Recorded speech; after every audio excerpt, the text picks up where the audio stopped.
Hello and welcome. This is a reading for the Scorpio full moon that's happening on the 12th of May 2025 at 22 degrees and 12 minutes of Scorpio. In this reading, I'm going to be tapping into the most integrated and expansive intention of what this full moon's all about. I work with 6-month cycles, so the energy that's going to come through in this reading is going to take us up to the new moon in Scorpio, right? So even though a full moon marks a completion energy, with that completion, we get a download, we get an activation. So I'm going to be tapping into the most integrated and expansive intention of this moon, of how all the celestial bodies are talking to each other at the exact moment that forms a harmonic, a frequency that we then downloads into our vessel, and then we unfold with it. My name's Chloe. I work with card divination, astrology, and I channel multi-dimensional energies through my body. You just heard some vocal light language. You saw some physical light language with my hand movements. And all of this brings in healing, attunement, and activation codes to the messages that want to come through for you today. Well, for us all, really. I'm recording this on Mars's day, and Mars is traditionally the ruler of Scorpio, which is what I work with. So we're channeling big martial energy. The moon is in Virgo and it's in the first house. The ascendant is in the first house. Sorry, the ascendant is in Virgo at the time of recording, which puts Scorpio in the third house of communication. So great energy to bring through the message and intention of this moon. Now, the reason why I tap into the most integrated and expansive intention is because I'm trying to get to the core energy, right? The root energy, because we've all got different things going on in our lives. We are the fractal nature of the universe, and we've all got our struggles and our blessings, and it comes in various different forms for everybody. So tapping into the root energy of what is the zoomed out intention of what's going on here, we can then apply it to all the nuances of our lives, right? The good, the bad, the beautiful, and the ugly, and going, oh, this is what this is trying to teach me. This is what's helping my soul learn and evolve and integrate and grow and expand into its fullest form. And at the moment, the astrology is pretty wild. This year is pretty wild. Regulars, hi, I've been talking about it all year. We're in a year 9, or it's the year of the wood snake. The soul retrieval work we do this year is going to be worth it, right? And we've got some really hardcore astrology to help us with that challenge. And this is because there's some astrology going on this year and next year. They're all combined. That hasn't happened for thousands of years. We've got the end and the beginning of the zodiac being very, very prominent this year. And so it's a closing out of a huge cycle of not only in this lifetime, but many others. And when I talk about soul retrieval, it is about the deconstruction of self, essentially, the excavation through the trauma responses, the conditioning, and the limiting beliefs, and pulling and stripping ourselves bare, because every time we go down a layer, we realize that something that we thought was core to who we are has anything to do with us. And it's either to do with this lifetime or previous, although they're usually intertwined. And this helps clear the clutter, clear your energy field, right? And bring you into a state of clarity. And that way your vessel, your frequency can interact with source, with the universe at the most lightest, fastest integrative frequency, right? When a frequency is fast, it means have I got this round the right way? The vibration, the cycle of the vibration, it might be round the other way, is going faster. And that means we process things quicker. That means we're picking up on more things in our environment, in the unseen multidimensional sphere. That means we're evolving quicker. That means we're letting go of the denser, slower cycles, right? There's neither good nor bad, right? They each have their part to play. So this is why this intention, like the highest perspective, say you've got a real struggle going on in your life. I know I've certainly got quite a few for myself at the moment, but the astrology is like that. There's just no getting around it. That it just helps you take that moment to breathe, step back and go, okay, Well, this is at the root of it. How can I tap into that energy and see that in this struggle, right? Kind of helps us be able to shift denser situations in our lives. Right, so I'm going to be shuffling some tarot while I'm talking about the astrology. I pulled all these oracle cards yesterday, which was the moon's day, and the moon was in Leo. It was the cross quarter moon, so the midpoint between the new moon and the full moon. And I just clocked, sitting down here today, how so many of these cards are bluish or greenish in colour. And obviously we've got Scorpio, which is a water sign, and then the sun is in Taurus, which is an earth sign. So it's a really lovely parallel with the energies. Anyway, I'm going to be reading these cards at the end of the transit.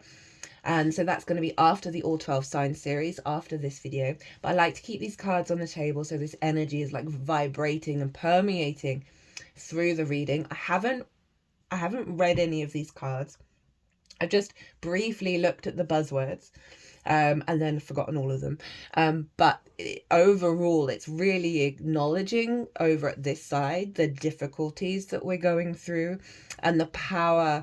I love this card, evolve into a non-complainer, right? And then the power of this shifting into a sense of a fresh new energy coming in. And funnily enough, we've got the peacock, and this card was in the Taurus new moon oracle reading. So there's a very clear link between these two moons that we're building with.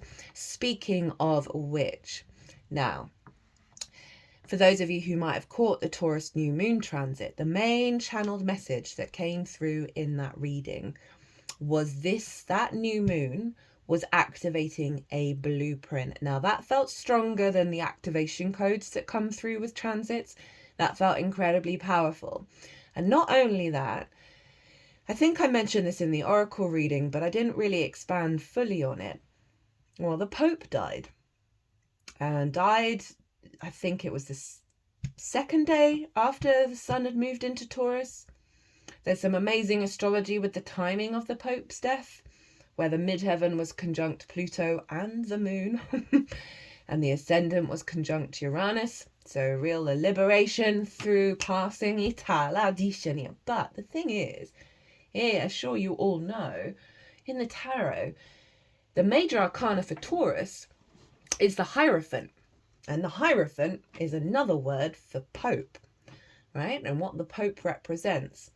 Now, I found that very interesting before this new moon happened, that the old blueprint of spiritual alignment in the 3D form, i.e. a vessel of source,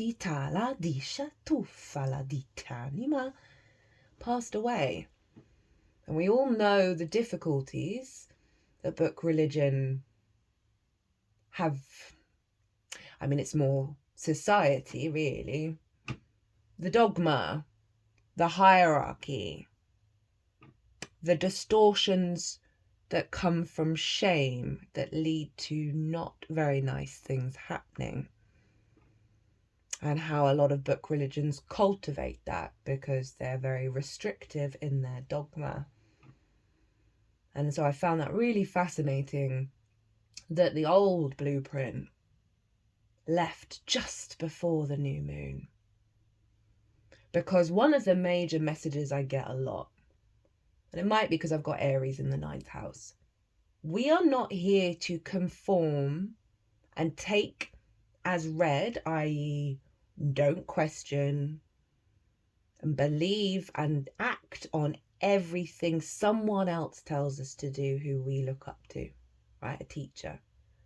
Because teachers predominantly, recently, think they know it all.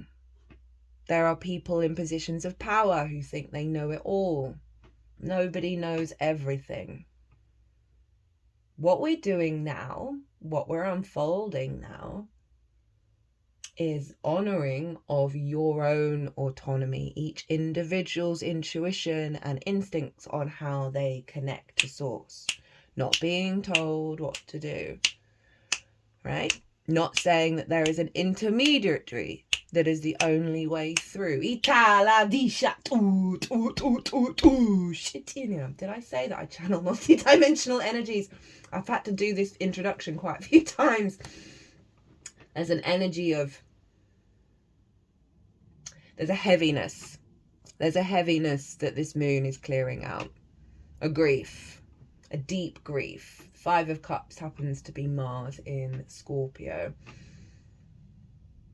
That we're clearing, like so many of us have many incarnations linked into these book religions, and I'm not saying that there aren't good tenets in them.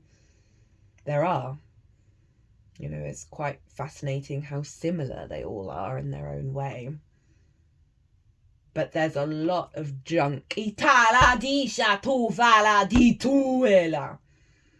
A lot of bullshit, basically, that's conditioned us, whether we've been in this lifetime. We're holding a lot of weight, we're holding a lot of shame, and a lot of pain, and a lot of grief over these structures, and many others. It's not just that. But I did find that very interesting, that channeled message of the blueprint came through very loudly. And the cycle of life, death, and rebirth. That moon was square Pluto and Mars. A transformation through shedding of our skin. Our energetic skin. There's so much fear. We other so easily. And it's just a great shame that in so many, and understandably so many of these dogmas, these practices, these institutions have to puff themselves up and act like they're the only one, the only right one, in order to feel like they can survive. And that is a deep wound for us collectively, this survival mechanism. And this moon very powerfully is reorientating the still lake within us, the fixed emotional body, the great shaman of the zodiac, of being able to look in these dark places and find the light that is always there. We just have to adjust how we see things. Acclimatize in the darkness. For us to emerge reborn. Now there's one other thing that I wanted to talk about in relationship to that new moon in Taurus, just because the astrology was so on the money. Not only did the Pope die just before, I think it was either the same day or the day after, Spain lost a lot of its electricity. Hello, Uranus, sextiling Venus at the time. Taurus is about getting back to basics in some ways. That's not reflective in everybody's Taurus's energy, but it's predominantly that slowing down. Taking the time to do the washing up rather than putting the dishwasher on. Allowing yourself the space to be present and be still and slower than this hectic life. The simple things. A good tasting tomato that doesn't need anything else. The joy of looking at a plant grow. And that takes time. How you feel in your body, that slowing of the nervous system. You know, no one could go to work. Everyone was stripped back. No light, no internet.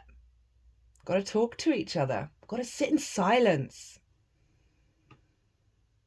We're very, very busy, and it means we can't hear ourselves.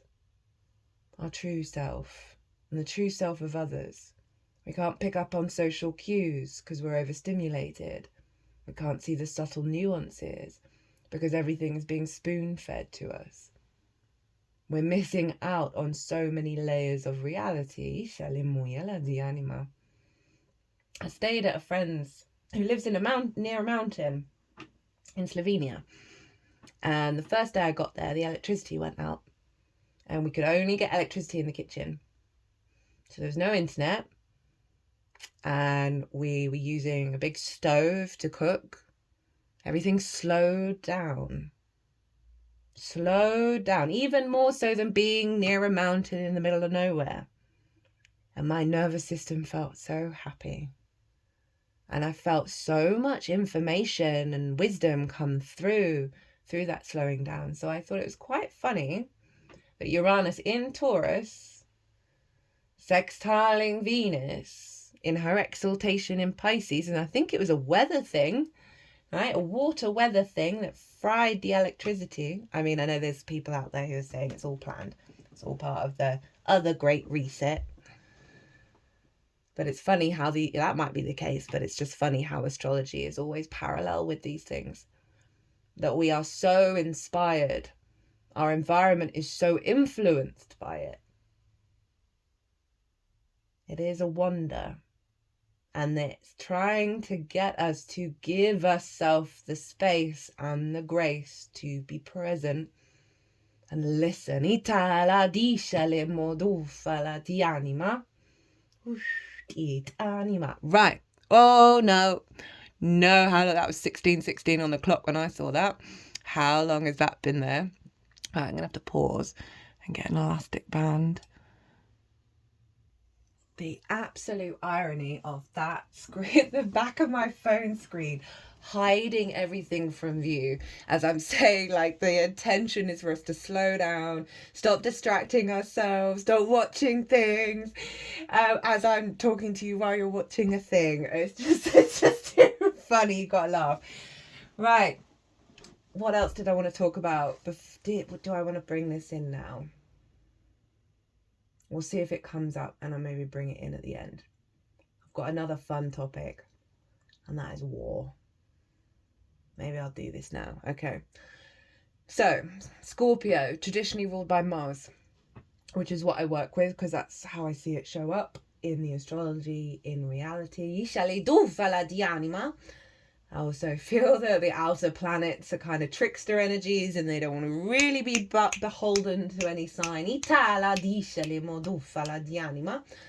Mars, traditionally the god of war, of conflict, right? Of getting our blood pumping. I also predominantly see Mars as a builder, and it only goes to war because of the situations that of our species, right? Territory. I've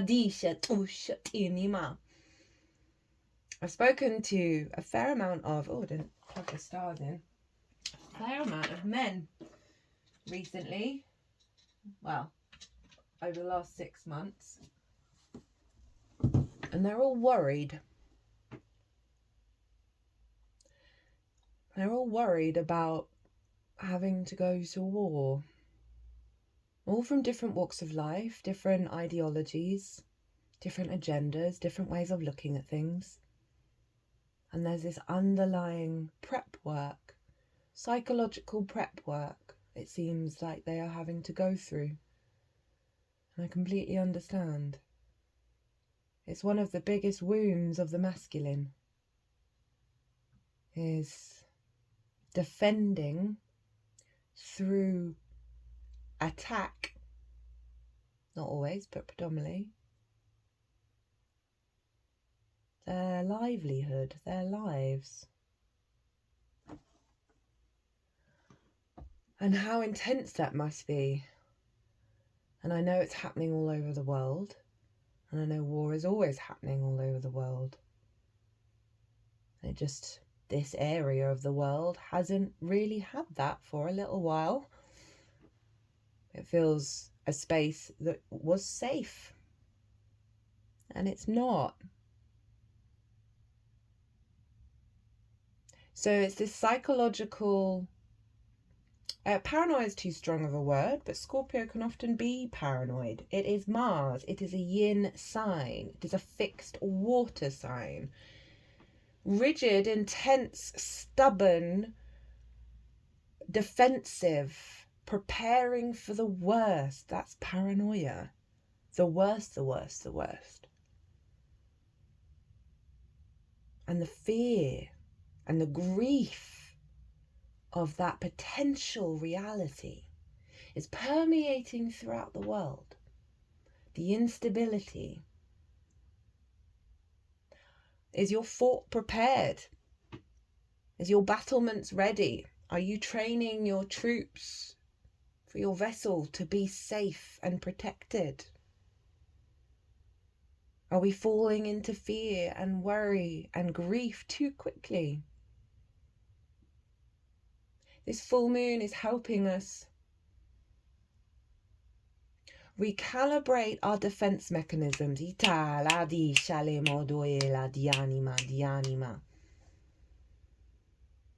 Where it isn't about being prepared for the worst or for conflict, but simply making sure we are sturdy and strong, that our foundations, our emotional foundations, are like the King of Cups, being in the eye of the storm, not drowning, but floating on the cosmic wave of life. You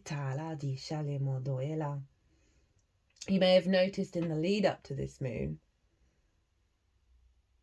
certain defense mechanisms have been triggered internally as they slowly shift and change. They've got to let you know first where they are and what they mean and what is shifting. So if you've been going through that, and you've been feeling vulnerable and you felt like your defenses in every direction are being put up, know that at the root of this is an embodiment of freedom in the chaos.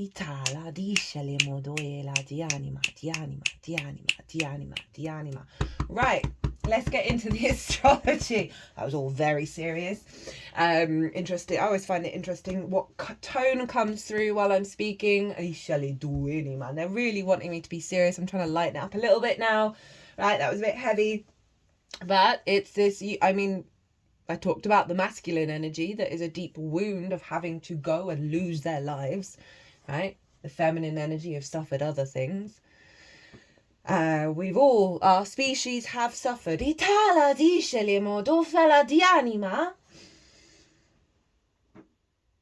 the only thing we can do is control how we show up despite all of that. Despite it all. Okay, so full moon in the sign of Scorpio, 22 degrees, 12 minutes. So, this moon is conjunct Juno. Now, Juno represents commitment, your ride or die. Now, if you get into astrology and you got the app, and you end up meeting someone new, just a random person, doesn't have to be romantic, and instantly you're like, yep, I'm standing by them. I'm in. I'm just in. Don't know them really. Like maybe a couple of minutes and you just feel like, I don't want to use a war term again, but I guess we are dealing with Mars here, right? You're both standing at the breach and you're willing to protect this person and be there for them. And it's almost, like, there's just no questioning it. It's in. You're locked in. You're ride or die. That kind of energy is Juno. She's retrograde. So this is what this feels like. We've got the Temperance card, and I'm about to talk about this, is a release of the commitment, right? Because she's retrograde, so it's often the reversal of what a celestial body means. That's not the only thing that a retrograde represents. A releasing, a revisiting, a revising of that paranoia, of those defense mechanisms, right? It's giving us the capacity to let go of the fear responses.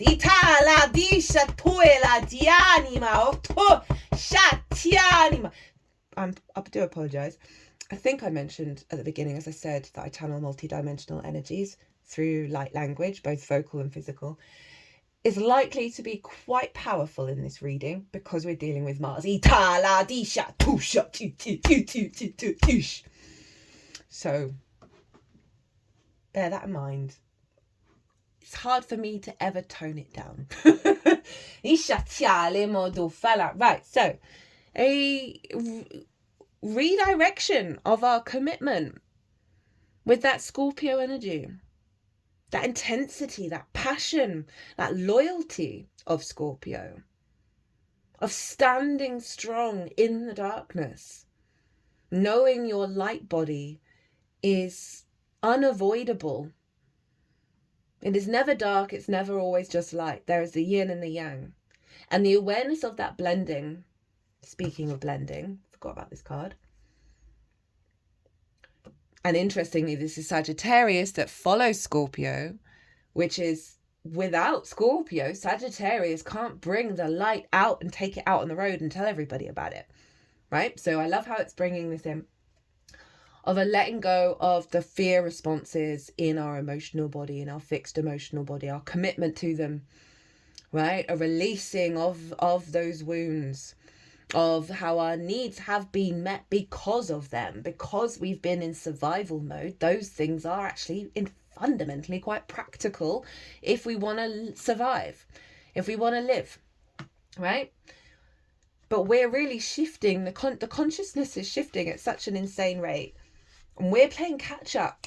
So often when it's in the energetic field, it takes a little while for the 3D to catch up. So for the next 6 months, while we're still doing the soul retrieval, while we're still integrating ourselves, we are releasing our commitment to fear.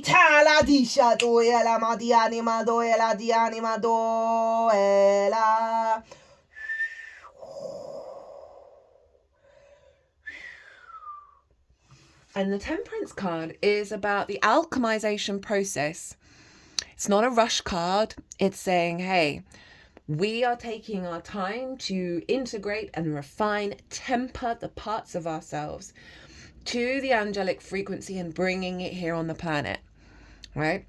This is about doing things differently. This is about elevating our understanding of our inner workings and how it affects how we move through the world outwardly. It's very powerful. It's also linked into fire and water, being a Sagittarius card. But look, we've got the 2 of Cups there with the water. Fire and water is very prominent. Okay, it's wanting to go on the first oracle card, which is all about how we allow things to make us feel unhappy, right? Now, I believe we've done a lot of this work already. And this full moon is bringing in an activation code that is integrating that work, as well as allowing us the strength, right, of the unfolding, as the percentage of integration to the integration process to being integrated, the percentage of the 100% is more the integrated after this full moon. And then it's the refinement process, the even deeper refinement process with that. So any emotional responses you've had which have resulted in a lack of commitment, either to yourself, to a situation, to a person, right, or vice versa, are being dissolved.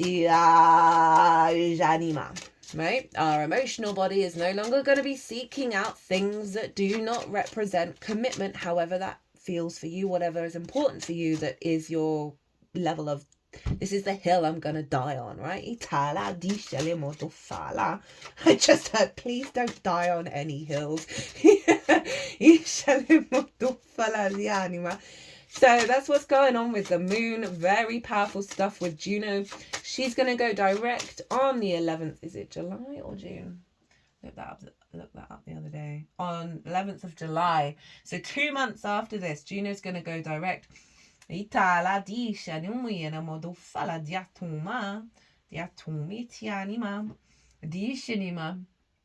we're really, she's going to go direct while trining the sun over in Cancer and the North Node in Pisces. So trust me when I say And she's sextiling Mars in Virgo at that time. Trust me when I say the power of transformation that's going to be happening, that's in alignment with this magical reality and releasing the restrictions around the old perspectives, right? The old core needs, the maternal needs, the home, am I safe needs. This is going to be aligned in a really powerful way that is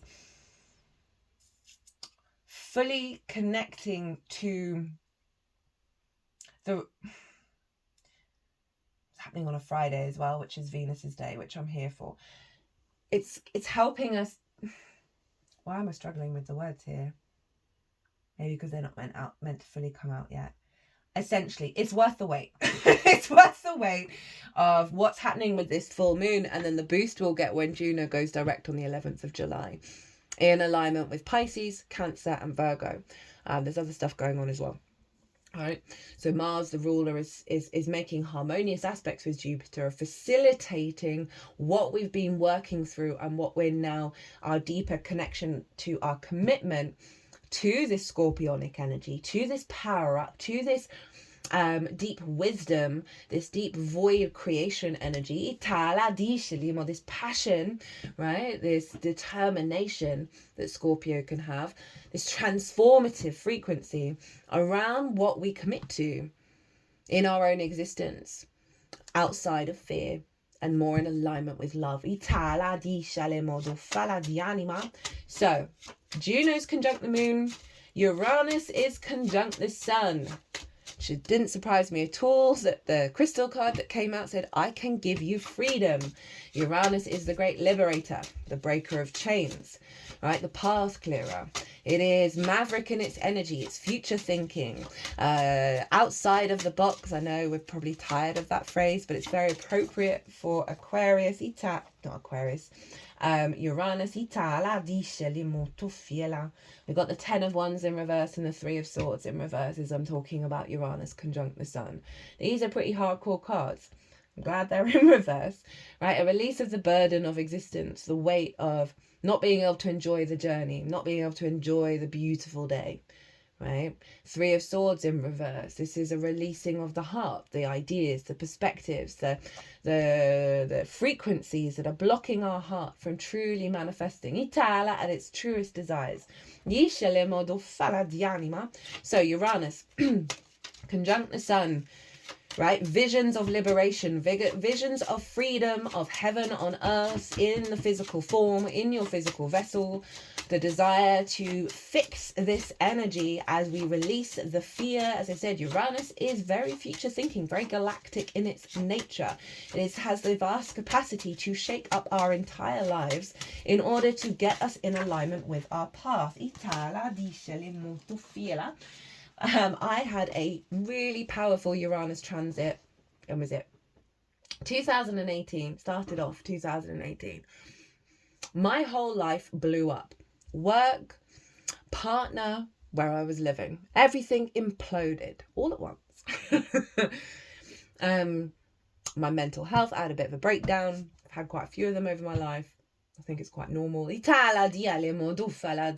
you struggle with the frequency of the planet you're on. Like, my whole life got dysregulated because I didn't have the capacity to change it myself. I was very stuck. I'm very loyal to certain situations, to people, and it did me no favours. But Uranus came along and saved my life. I got the 4 of Cups in reverse as I say that, right? Trust in Uranus. Trust in whatever it's shaking up and whatever it's letting go of, whatever it's disrupting, doesn't serve your soul's path, doesn't serve your true path, which is your soul's path, just without the conditioning, right? That Juno moon energy is helping release that really ride or die to the old conditioning. Uranus and the Sun, the vision and the clarity to illuminate, right? To infuse into this moon, right? Of where we're headed and what we're doing, which is the 4 of Cups in reverse. right? Of not looking outwardly at other people's lives. Comparison is the thief of joy. You do you. You rock your frequency. You rock your own life. Trust in that, right? Like no longer feeling, this is very depressed energy, very stagnant energy, crossed arms, crossed legs, right? No movement, no momentum. And Uranus is coming along and shaking all of that up for us. Itala discele madofala di anima. Discele moitanima. So, very powerful stuff. You know, that fear in the body around what's going on around the world. You know, I talked about the masculine energies, which will predominantly be affected if conscription does happen, right? There's no getting around that. They are physically stronger, statistically. That fear, releasing that fear. And however that translates for you, where do you feel like you might have to go into battle, that you've got to prepare for stuff, right? Prepare for that conflict, prepare for that fight. What came through in the Neptune transit in Aries, which was one of the just mind-boggling transits I've ever done. That's taking us up to the 4th of July when it goes retrograde. Was that there is no fight. That also came through in the Aries eclipse energy. Right, this is the hardcore programming we're working on this year of conflict, of being in the defensive. When we're in the defensive, we're in a state of conflict. We're in a state of resistance. We're not in a state of flow and acceptance and openness. We're contracted rather than expanding. And so all of this is bubbling to the surface.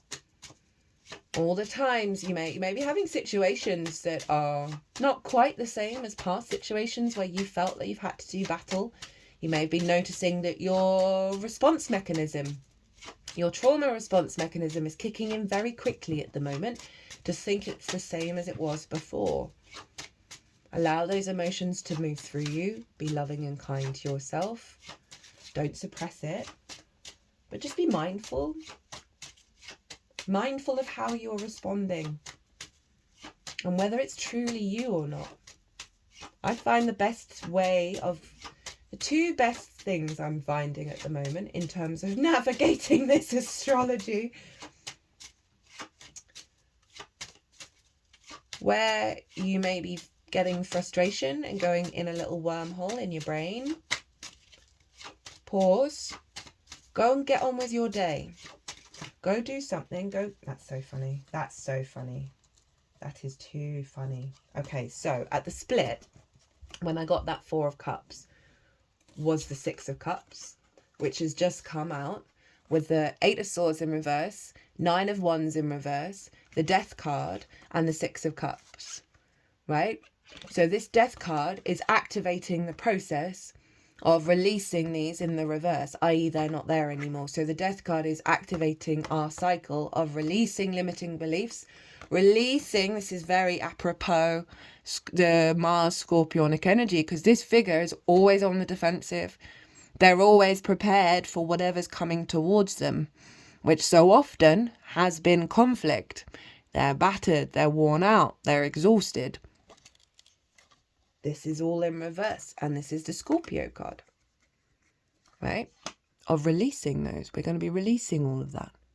We're moving past those limiting beliefs around conflict. This just sums up exactly what I was saying. So we feel safe and secure in this new frequency, this awareness. Right? It's the biggest house in tarot. You know, this follows the 5 of Cups, which is, as I said, that Mars in Scorpio card. Right now we're not in grief. We see the wisdom, we see the abundance that has come from all of that, right? Forgive but don't condone. You know, if you're struggling with certain situations in your life where that, you know, you just don't agree with it, but you can let it go, right? Itala di anima di anima. And that ties in to what I was saying of go get on with your life. Write a to-do list. And if you find yourself paralyzed, stuck, frustrated, grief-stricken, raging about a thing you don't really have control over, that you might not actually do anything about in that moment, get up and go and do something else where you are taking your power back, your agency in your 3D actions and getting yourself out of the head. I find almost 100% of the time when I do that, whatever's going on shifts and changes without me having to do anything about it. And that's to do with the North Node in Pisces. And if you've not seen that transit series, North Node in Pisces, South Node in Virgo, go check it out, because that was brilliant. That was one of my favorite transits. There was so much good stuff in that, and I keep forgetting to apply it all. I do try to practice what I preach almost 100% of the time, but sometimes you got to fall into the pit a little bit, which is definitely Scorpionic love vibes, in order to realize, oh, I don't want to be here. So I said two things. What was the... So there's a situation going on, and you've noticed your energy is being influenced by this situation, where you're now starting to behave how the situation is showing up, even though that's not how you operate, right? So this is being influenced by external situations, which mean sometimes we can then pull back our energy, we can put our defenses up. I find the more that you still show up how you would want to show up, without taking advantage of your, not, how do I want to say this? Without disrespecting your needs. Right, because so many of the things we can get worried about and upset about, they don't really matter in the long run. Try and go back to your core principles of how would you blanketly show up, just in general, your energy. And I can't remember what transit it was. It was something around the protection energy, right?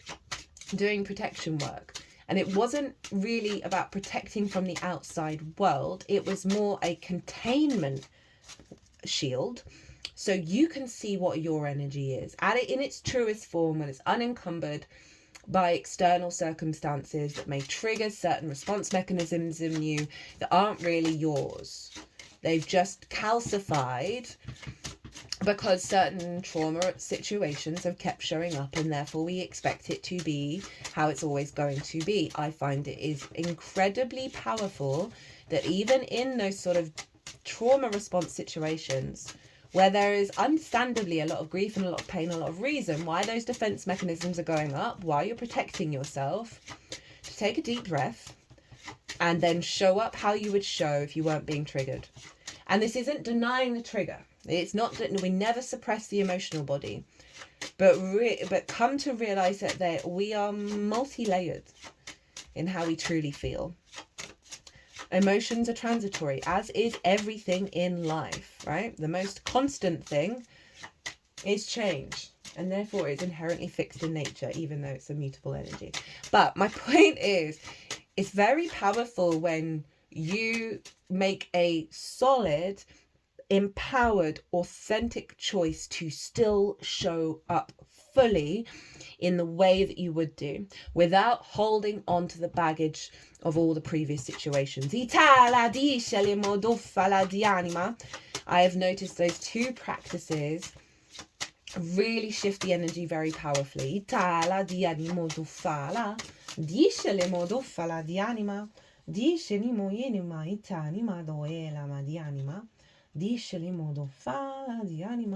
As I say that, we got two fours that came out together. Four of Swords, Four of Pentacles. There's so much astrology and it's 43 minutes in. The Four of Swords, you know, it's come with the Three of Swords. So the Three of Swords are there with the Ace of Swords underneath. And this figure's in a church, right? They know that they're being held, why are you not zooming in, by something bigger than themselves. Yeah, they're able to pause, pray, meditate, contemplate. Those swords are not in the heart. The baggage is not with you anymore. Not really. I mean, we're all struggling to figure that out and really integrate it. But that is the vibe. And giving yourself that space to then come back to your own truth. And then implement it in the 3D. Now, this funny, this card showed up. I love this card. This card for me always feels, and even more so with this like halo of golden light coming from it, that this figure is very protected in their energy. It feels like there's a protection force shield around them, right? that's protecting them from the outside world, this city, in order for them to build and create from their frequency, from the truth of their frequency in the 3D realm. So again, cards are very much summing up what I'm saying in quite a profound way. So, before, let's talk about Mars. Mars is the, oh, there we go. What came out there? Mars is the ruler of Scorpio, and it's in Leo, ruled by the sun. And the sun is in Taurus, ruled by Venus. And where's Venus? Well, she's in Aries, ruled by Mars. And she rules the sun, and Mars rules the moon, and they are both in fire signs. And they are trine one another. A trine is a very harmonious, free-flowing energy. They are both fire signs. They are both yang in nature, but they are different modalities. We have fixed, along with the moon and the sun. And Aries is cardinal, which means it instigates things. It's leadership energy. It starts things off, and fixed energy keeps going. Whatever's being started, it keeps going. And a trine, ruled by Jupiter. It brings things together in order to elevate, bring wisdom, bring expansion, bring abundance. And with that wisdom comes confidence, right? That deeper perspective by bringing all the small parts together to elevate, right? And with that confidence, with that wisdom comes a deep-rooted confidence that brings an ease to our being, right? We're not in conflict. We're not in restriction because of that deeper inner knowing that a trine and Jupiter can bring. As well as opportunities, luck, abundance. It's the biggest planet. It's a yes planet. It's very protective. Protects us from all the asteroids. You are kidding me. You are fucking kidding me. Now,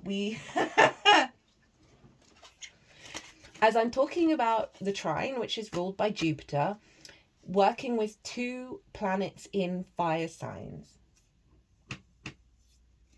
What did we get? Di animo, tu fala di anima.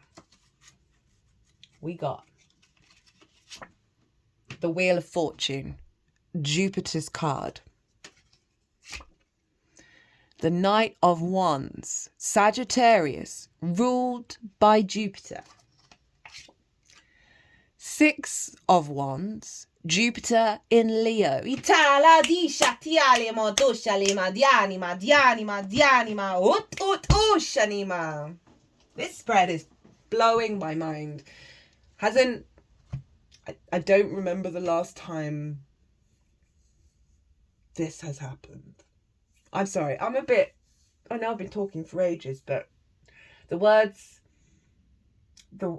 I'm just a bit dumbfounded by it all.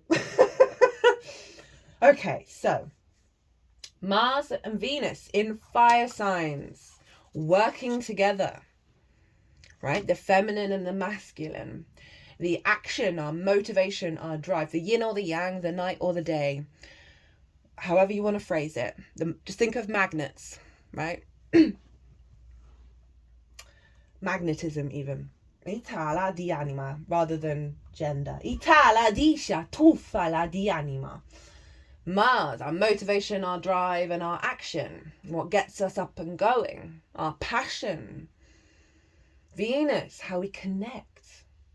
How we bring harmony, grace, beauty, love, value, creativity in alignment with each other. Who rule the sun and the moon. So the two rulers of this moon and sun are in alignment. Like really hardcore, powerful alignment. Because not only is Venus involved in Aries, but Neptune. Our portal to different realities. Itala di anima, the great mystic, who's currently recalibrating our instincts to divine love. Itala di shelimodufala di anima. Influencing this dissolving of grief, dissolving of pain, dissolving of fear, and activating the liberation of our physical vessel and how we create in the world. Fire energies linked into spirit, very yang, very let's get up and go and do and take action, in alignment, very passionate, very independent. It's our instincts, our instincts, our instincts. Recalibration beyond the fear into the clarity of liberation and freedom, of not being trapped in this fear expecting vessel. Itala disha tianima. Fate is changing. The wheel is on the up.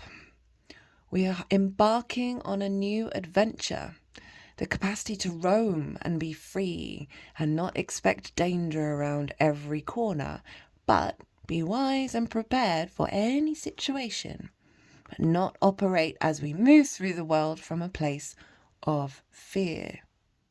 It's taking us on a journey as we dissolve those fear mechanisms with Juno. Right? We've got the instinct to get up and go and do it. Do the damn thing. Take our power back. Leo rules the heart. Aries rules the head. This combination of heart, head magic. That's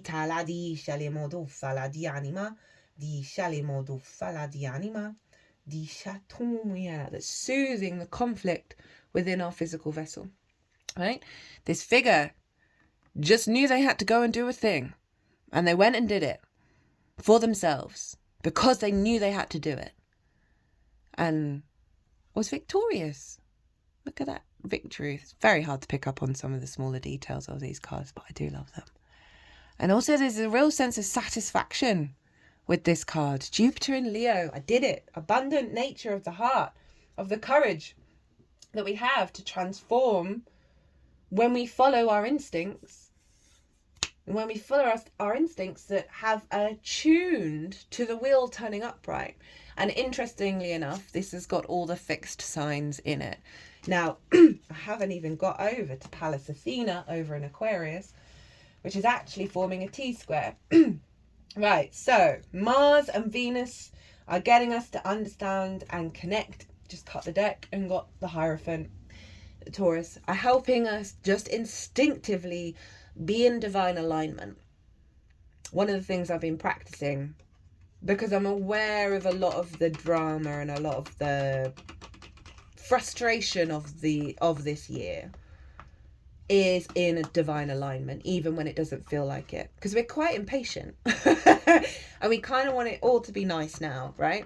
And for some people they can click their finger and that is the case, but the slow integration process is worth it in the end. And this year is a huge part of that. If say something's gone wrong, I will just have the mantra of everything in alignment. Everything is in alignment. Everything is in alignment. Everything is in divine alignment. Even this disaster right here. And the more that we do that, the more that we're accepting of our fate, accepting of reality, without having expectations of the future fate or the future reality, because we don't want to close ourselves off, but being very present in the moment and accepting of this, and then taking agency, it then starts to shift to the more integrated version of reality at a higher timeline. So as we're talking about Venus and Mars, allowing our instincts to take us forward, right? We just got the desire and the motivation to do so, to do this work. We got the Hierophant, which is Taurus, as I said at the beginning, as the vessel. We are becoming the embodied vessel of Source, which is us, by the way. If you look here, the hand gesture, 2 fingers up, 2 fingers down. It's called the benediction. You see images of Christ and the Buddha do it because it's the bridge between heaven and earth, the struggle and the blessing, the night and the dark. It's the awareness and the understanding of the denser frequencies we've incarnated into. That at this present moment in time, and it's getting a bit less in various ways,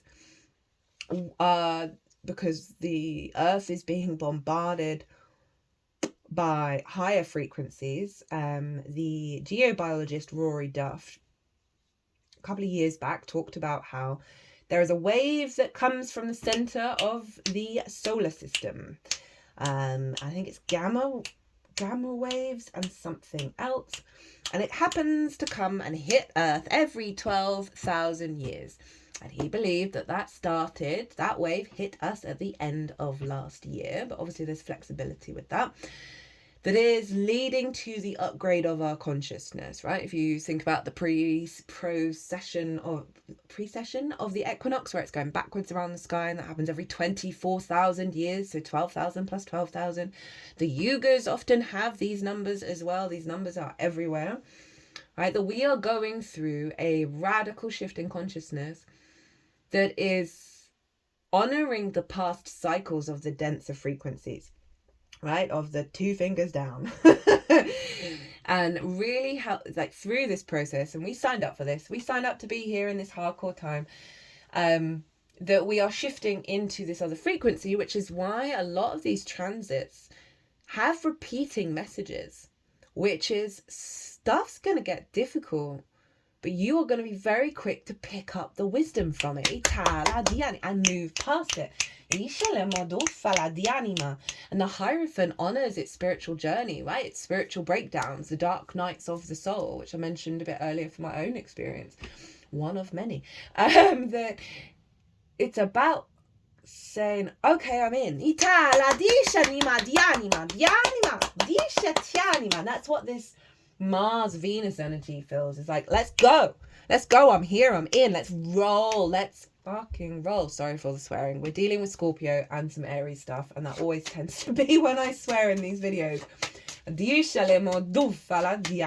Right, so Sun, Moon plus Juno and Uranus are both square Pallas Athena over in Aquarius. Now she is an asteroid.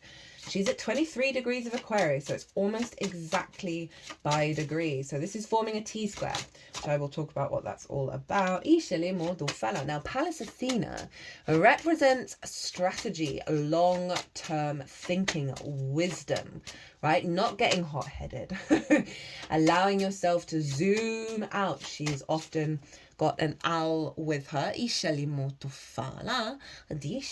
a symbol, and she is very good at helping us breathe and zoom out and get a higher perspective, right? Of let's not rush into things. Let's give ourselves some space to observe and see what's going on, and double down by the fact that it's in Aquarius, which is the collective air sign, the higher perspective, the integrated, expansive, galactic, universal truth.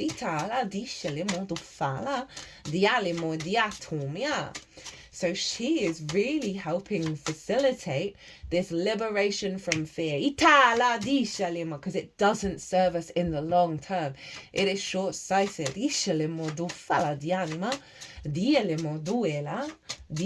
So T-square. Let's get a card on Pallas Athena while I'm talking about this. Now T-square, the release point of a T-square is the bottom of the T. Now that is where Pallas Athena is. So this is really wanting you to get into a higher frequency of understanding of what's going on, right? That higher perspective, a zoom out. It's going to be helping. All the energy is going to be funneling out to the longer term plan, not the expectations of the longer term plan. Right, of how the hows and the whys and the details. This is simply what core perspectives, like Aquarius is like the root core perspective. It's geometry. For me, it's sacred geometry. It's the fundamentals, the archetype, the architect. What are those core principles within you? You know, I was talking earlier about showing up with your own frequency based on your core principles. What are they? What's genuinely important to you in the long term? Try and focus on that. Right, do a deep breath. After a bit of conflict may have come up, a bit of fear may come up. Breathe. And then tap into what is your core principle. What is your core principle you can apply right now in this fear response? You can apply, maybe not just the fear response, but just in general. Okay, that's a lot of cards. Okay, fair. Yeah, no, they're all. I see what you're saying here. I see what you're saying here. Okay, do you want to be blown away again? We have the King of Swords, hello Aquarius, the Five of Wands in reverse, can't quite remember what that is. We've got the Moon in Aquarius, the Seven of Swords, and I believe this is Mercury in Aquarius, the Six of Swords, and then the Two of Cups, which is Venus in Cancer. So this is what I asked for, one card, but here we go, we've got five. What Pallas Athena's up to, right?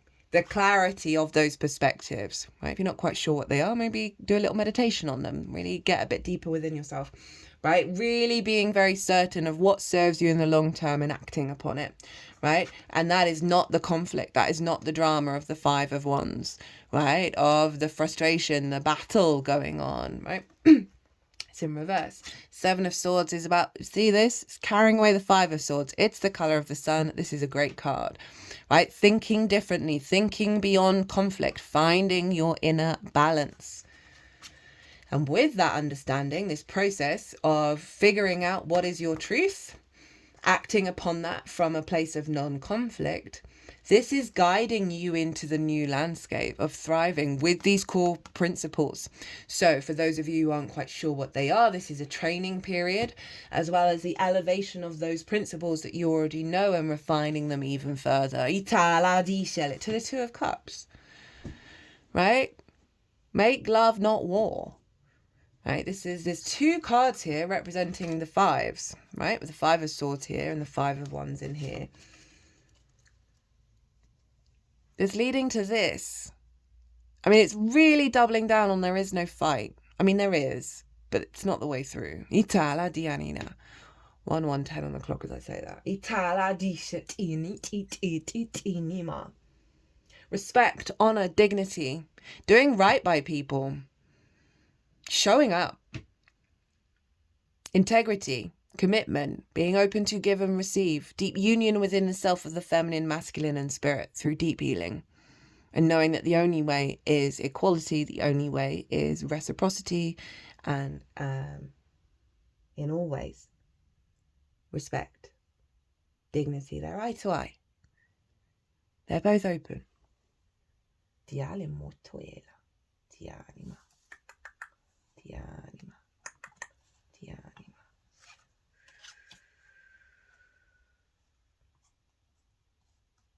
We're going on an adventure, guys, by the looks of it.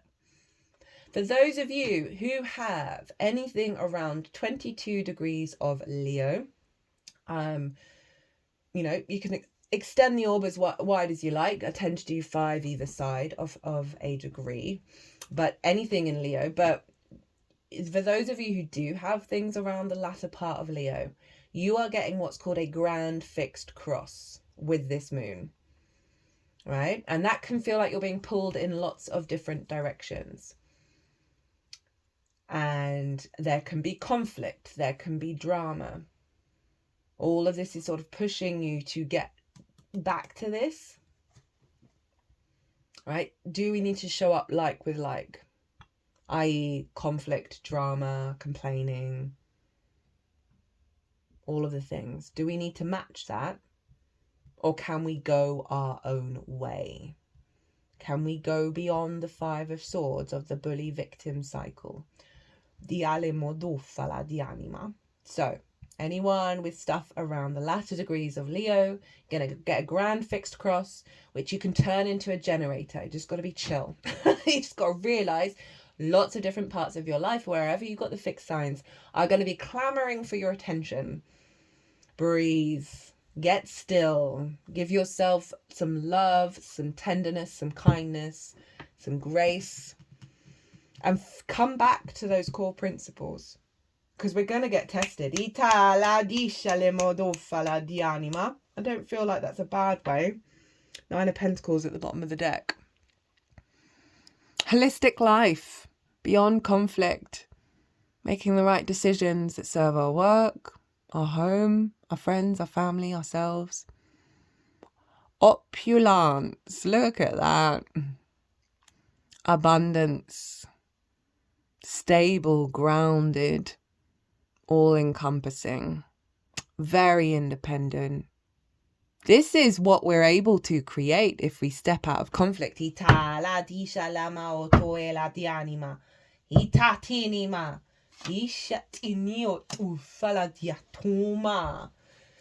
tricky though, because it's some deep-rooted programming of scarcity. And did we make mistakes? Have we done the right thing? You know, I was talking to someone the other day about how I've really noticed my scarcity complexes get really loud. And I'm so glad I know about astrology, otherwise I'd be losing my mind. And it just made me think of, and I know a lot of what's coming up is utterly ridiculous, very unfounded, but also not. That say you missed hitting that animal with your arrow in the forest, and now you're not taking any meat home back to the village. It's that kind of stuff that's still in us. Remember, this is fixed energy. This is the stuff that hasn't moved, hasn't budged, right? Is fixed. Fixed energy can be very stubborn. I say that as someone whose most of my chart is fixed. Thank God for my Virgo sun. So it's hard to shift this energy. But we've got that fire from Mars and Venus of pushing us. Our capacity, they're personal planets. They're very personal to the individual. Mars and Venus, as well as the Sun, Moon and Mercury. Now this is the honouring of the I am through the heart. And Aries, fuck fear. Let's roll. Now, other things that are happening.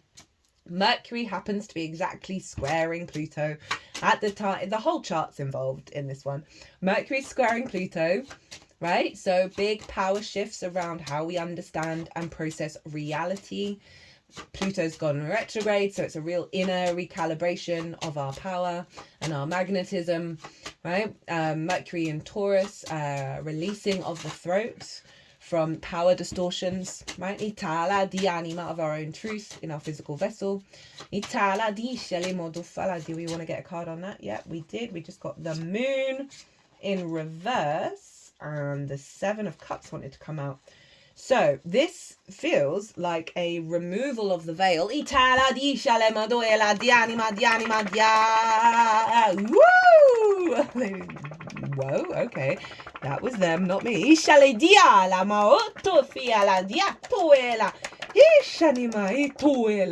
really focusing on this 4 of Cups, right? This feels like the veil, like in the upright. So we've got the moon in reverse and the 7 of Cups. And this feels like the releasing of the veil, of the things, the unseen things, that's allowing the fantasy world to come through, right? When I say the fantasy world, I just mean our deepening understanding of the interconnected web of all things, the superpowers that we're all going to get soon, right? We're all channelers, we're all healers, we're all shamans, we're all capable of these things. We just got to go through the decalcification of our soul. In order for the magic to come out. So I'm really liking that with the Pluto Mercury square. Squares are about building for the long term. Yes, they bring conflict. Yes, they bring drama, right? But they're just letting you know that there's energy there. And how do you want to redirect it to the thing that your soul truly wants to embody? Itala di anima, but building for the long term. Releasing of the illusions, of the veils, of the hidden things, and bringing that magic out into the world. Itala di scelimon. So that's the Mercury being able to perceive the physical world from a more magical space. Iti scelimodo scelema di anima. Right, speaking, that's Pisces energy right there. And what did I say? Oh God, there was something that I said. Bringing the magical reality into the 3D. Uranus, the Sun, Moon, Juno. They are making harmonious aspects to Saturn, Ceres, and the North Node in Pisces, as well as the South Node over in Virgo. So Saturn can bring restrictions, limitations, frustrations. It is about maturity, integrity, understanding of cause and effect. committing to your long-term legacy. Ceres, she is playing a very powerful role, and I'm going to be talking about her with the Saturn ingress into Aries, because thank God Ceres is going in there with Saturn at the same time. Ceres is bigger than Pluto. She's rounder than anybody else. She represents the natural instinct of abundance.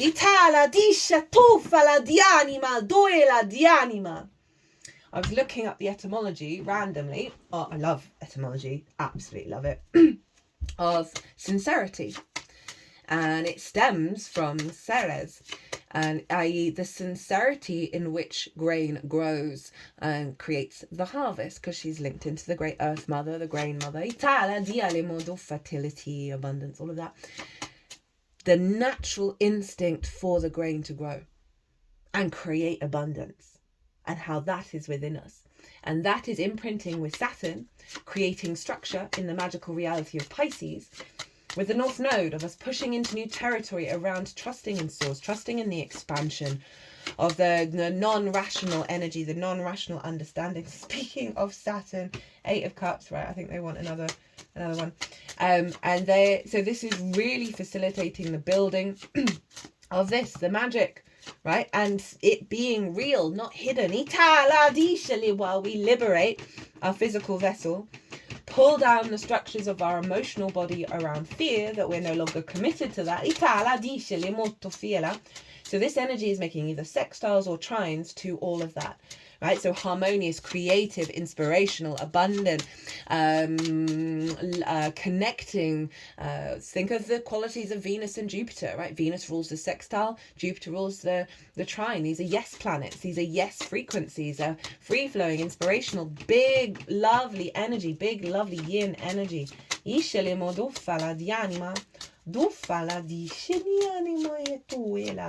they all happen to be squaring Jupiter over in Gemini.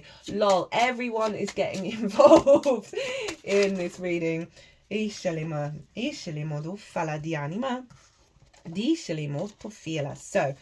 I did say I wanted a couple more cards with that Saturn, Ceres, and the North Node, right? Pushing into that abundant nature, right? Jupiter over in Gemini, our capacity to not throw the baby out with the bathwater around what we're observing and what we're engaging with, right? Because it's not going to be a sudden reveal. It's going to be a gradual shift and change and acclimatization to new information, new understandings, and not letting us block them out because of old programming. So we have 8 of Cups, Saturn in Pisces, 7 of Pentacles, Moon in Taurus, 9 of Cups. I think this is Jupiter in Pisces.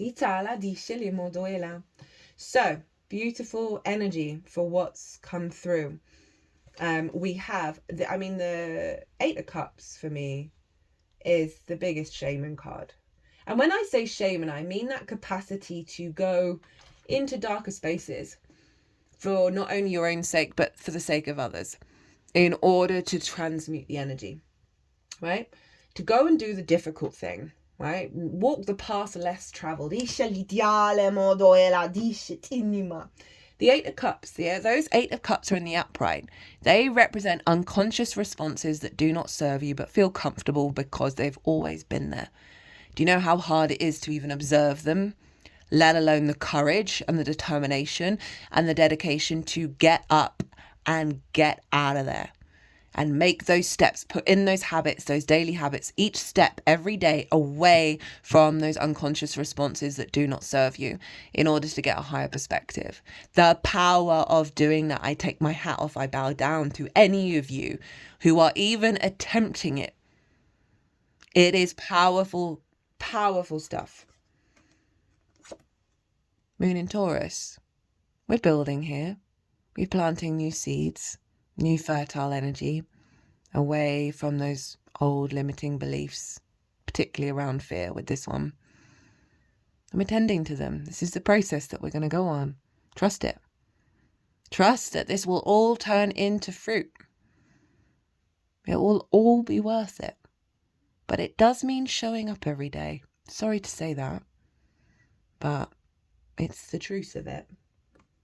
And this is seres of don't worry, my children. It is unfolding. It cannot be stopped. Interesting, she's focusing on that Ace of Pentacles, which for me is all about bringing the heaven on earth, right? We're doing it. Trust that. Know that. Trust it. And know it. So the Nine of Cups. Feeling good in our emotional body. Feeling confident. Wish fulfillment. Gratitude. Abundant energy in our emotional body.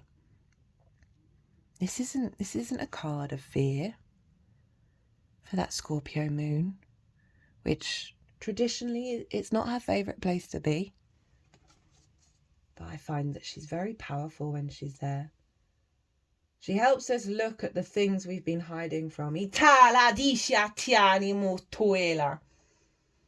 The anima, it's making me think. I don't know why I feel the need to say trigger warning here. It's just a fact of life. You know, the feminine energy. Those born female bleed, right? They can get ragey when they bleed. And I've noticed in my life, the women around me, that the rage gets big when we've hidden what we truly feel. When we've pushed aside what bothers us. That's when the rage gets big. That's when it all wants to come out. Because we didn't let it out before. And the next cycle, you might go through a process of being really open about what's pissing you off, about what's hurt your feelings, right? About what you're frustrated with, what you're in pain over. And then when it comes to the period, it's not as bad. That intensity. Because we've managed it. We've been healthy. We've been mature about how we deal with things. The moon in Scorpio, I find, can often be the equivalent to when we've suppressed all of those core wounds. Even if it's little tiny things. This is the capacity to let it all come out. The great purge. Oh, interesting. They wanted to put it under the 9. Leo at the bottom of the deck where Mars is. Love and kindness. And there we go. There's the Empress. With the 5 of Pentacles in reverse. I feel like this is the closing energy. Oh God, and the 10 of Cups. We'll leave it there. Helping us get out of this scarcity place. If you need to go scream during this full moon into your pillow or whatever, shake, as in like jump up and down, let it all out.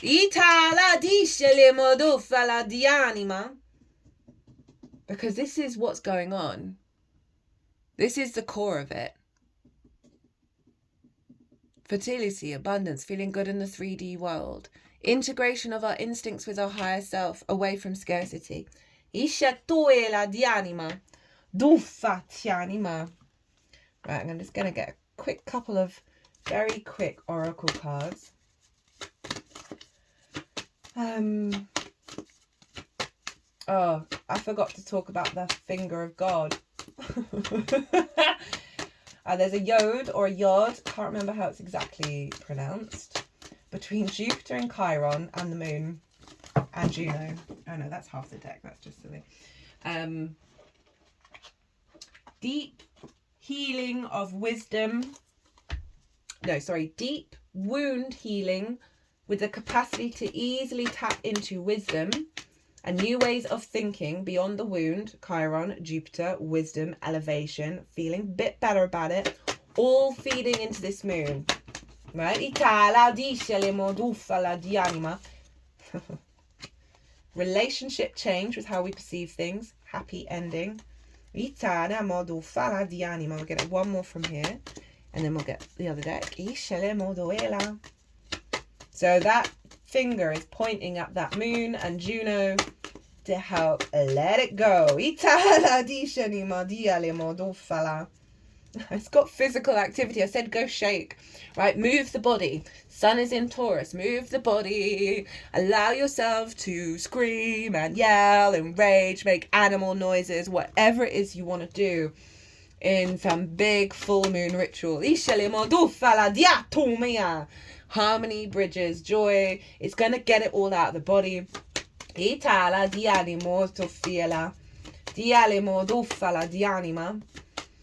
It's very powerful just to let the energy out, let the emotion out, feel it, embody it fully.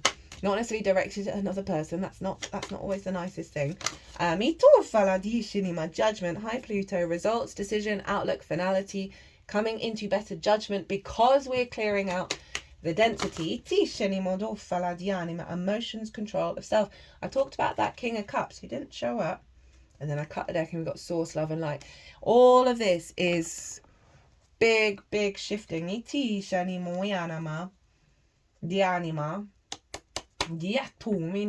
Think of Bjork. She's a Scorpio stellium. Her music is very intense. It works with some hardcore emotions that a lot of us probably shy away from because we think we've got to be love and light all the time. That's not how it goes. It's really not how it goes. If we're more one thing than another too quickly, when we go to extremes, then we get really dysregulated. So regulate yourself by yelling into your hand or something. I don't know.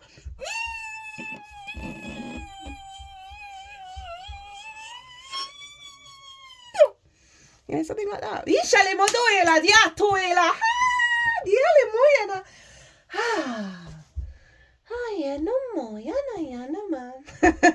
I'm going to leave it there.